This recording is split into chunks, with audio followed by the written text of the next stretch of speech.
Hi everybody, Michelle Houghton here. Are you ready for week 2, finding our color combinations with our Copics? I hope you are. Here we go. This is the image. I'll zoom out a little bit. I found these adorable little mushrooms on the trail a couple weeks ago, and I was fascinated. The fun part about the photos I'm showing you is there's so much we could go in. You could do the small grouping down here.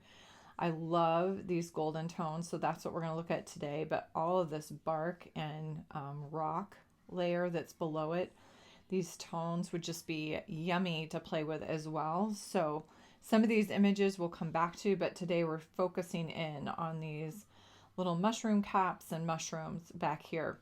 There was something really translucent about the back ones and that yellow earthy tone. I just thought that was really pretty and really attractive. So I started with some obvious. I have all of my earth tones. I don't know if I can get them in the screen or not. They're all smashed over here to my left. But I started with the obvious and I did the groundwork for us first. This is a series of E5s. This is E50515355. And I felt like I was getting the range I needed, but I feel like it's still a little peachy. Sorry about that. Here we go. So I put it on the edge of my card so you could really see, but I feel like right in the middle here, we're going too peachy. Even in these darker edges, it just doesn't get that rosy.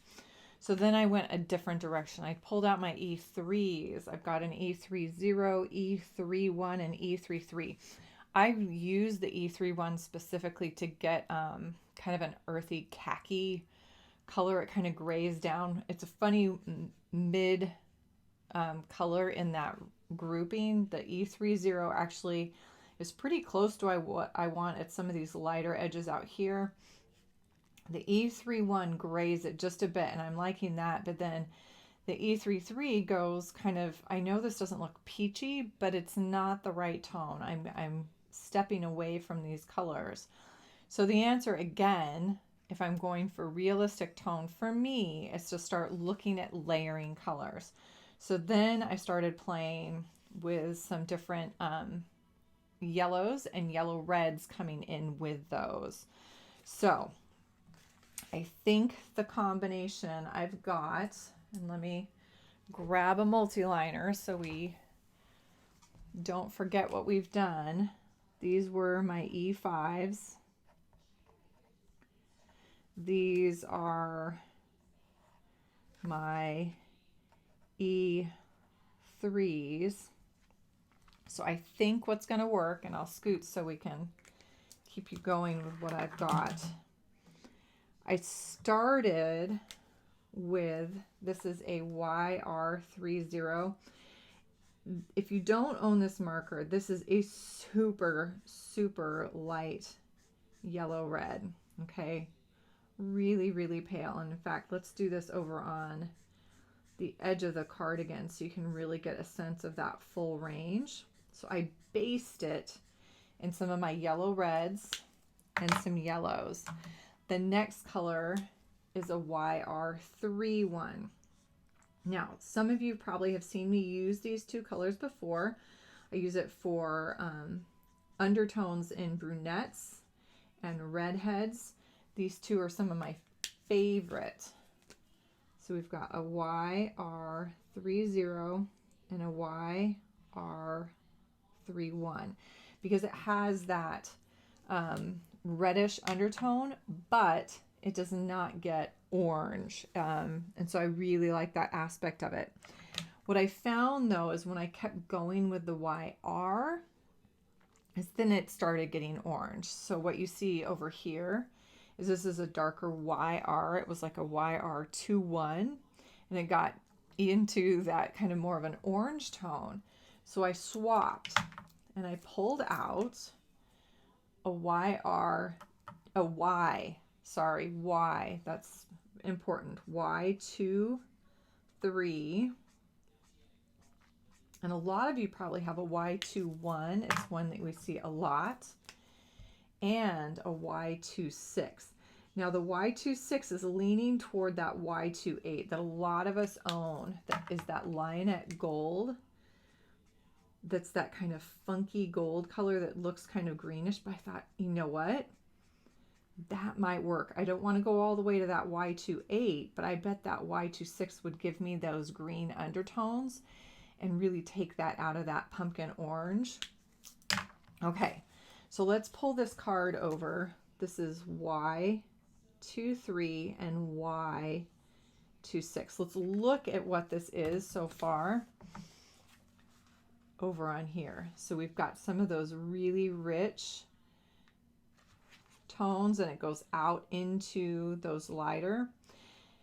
My question was, could I get something that then tones it down? And I'm thinking in terms of this outer ring. See how it kind of grays, and then right around that edge, it's not that bright color. It really tones down. So what if I start with this and then bring back some of those E's? So what happens when I put an E31 and or an E33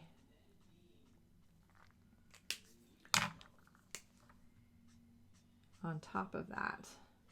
So I want to show you what happens, and then we'll kind of come back, and you could even, if you needed to dull down those lighters, remember that E30 is almost white as well. I shouldn't say white. It's almost completely transparent as well. It has just this hint of those grays, and watch what happens. Oh, we're starting to hit those tones out here on the edge. We're definitely getting those tones into the center. Definitely right in the center there.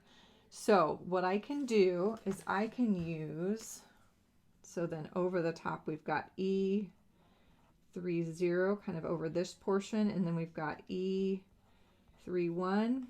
and E33 overriding those. But the beauty of this, like we did last time, you can go back and forth. So if I got part of this done and realized, dang, I really wanted to brighten up the edges on these two little guys and bring it back, guess what? I can come back, and obviously you don't want to go over hundreds and thousands of times, but it's Copic.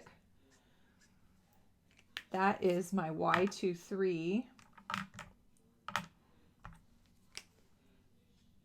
And this is over the top now. So second layer and over the top of those E's. But guess what? Doesn't get a whole lot closer than that. So you can play around with this one. Worked a whole lot more effectively. It could work underneath and on top. Whichever color you're ending with is going to be where you land. If you end with the yellows, you're going to end up in those richer yellow, red, yellow tones. If you end with the earth tones, you'll get those more earthy tones. So, new combination for these adorable mushrooms. Again, I hope this is helpful to you to see how I'm layering color. If you want to work with just Copics, now you can do this entire process with Prismacolors or your favorite color pencil as well, and a lot of artists are doing that. I'm just sticking with my Copics. Thanks you guys so much for joining me for week 2 of our Copic color combination finding activity. So join me next week. We'll do another. Have a happy, colorful day, everybody.